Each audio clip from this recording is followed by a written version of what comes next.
ഓണത്തിന് പൂക്കൃഷിയിൽ വിജയം കൊയ്ത മാഹി കർഷക സംഘം കൂട്ടായ്മ വിളവെടുപ്പ് കഴിഞ്ഞിട്ടും സമൃദ്ധമായി വിരിഞ്ഞു നിന്ന ചെണ്ടുമല്ലിപ്പൂക്കൾ ഉപയോഗിച്ച് മൂല്യവർദ്ധിത ഉൽപ്പന്നം നിർമ്മിച്ചിരിക്കുകയാണ്. മാഹി ഗോൾഡ് എന്ന പേരിൽ നിർമ്മിച്ച സോപ്പിന്റെ വിതരണോദ്ഘാടനം മുൻ ആരോഗ്യമന്ത്രി കെ ശൈലജ നിർവഹിച്ചു. മഞ്ഞയും ഓറഞ്ചും നിറത്തിലുള്ള ചെണ്ടുമല്ലിപ്പൂക്കൾക്ക് ഇപ്പോൾ സോപ്പിന്റെ സൗരഭ്യമാണ്. ചെണ്ടുമല്ലി ഗ്ലിസറിൻ സോപ്പായ മാഹി ഗോൾഡ് സോപ്പുകളുടെ വിപണനോദ്ഘാടനം മുൻ ആരോഗ്യമന്ത്രി കെ ശൈലജ PCH ശശിധരന് നൽകി നിർവഹിച്ചു. നിർബന്ധമായും പങ്കെടുക്കണമെന്ന് ഇവിടെ നിന്ന് കർഷക സംഘ നേതാക്കൾ വിളിച്ചു പറഞ്ഞത് തികച്ചും സന്തോഷകരമായിട്ടുള്ള ഒരു പരിപാടി ആയതിനാൽ മറ്റു പരിപാടികളുടെ ഇടയിൽ ഒരു സമയം കണ്ടെത്തി മാഹികാരുടെ ഈ മഹത്തായ സംരംഭത്തിൽ അല്പനേരം ഭാഗവാക്കാവുക എന്ന ഉദ്ദേശത്തോടു കൂടി ഇവിടെ എത്തിച്ചേർന്നതാണ്. വന്നപ്പോ വലിയ സന്തോഷമുണ്ടായി.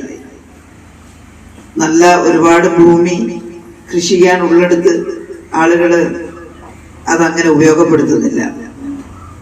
എന്നാൽ ഇവിടെ നേരത്തെ പറഞ്ഞതുപോലെ വീട് നിർമ്മിക്കാൻ പോലും ഭൂമി വളരെ കുറഞ്ഞ അളവിലേ ഉള്ളൂ. മാഹിയിലെ ജനസംഖ്യ മാഹി പുത്തലം ക്ഷേത്ര പരിസരത്ത് വെച്ച് നടന്ന ചടങ്ങിൽ മനോജ് പുത്തലം അധ്യക്ഷത വഹിച്ചു.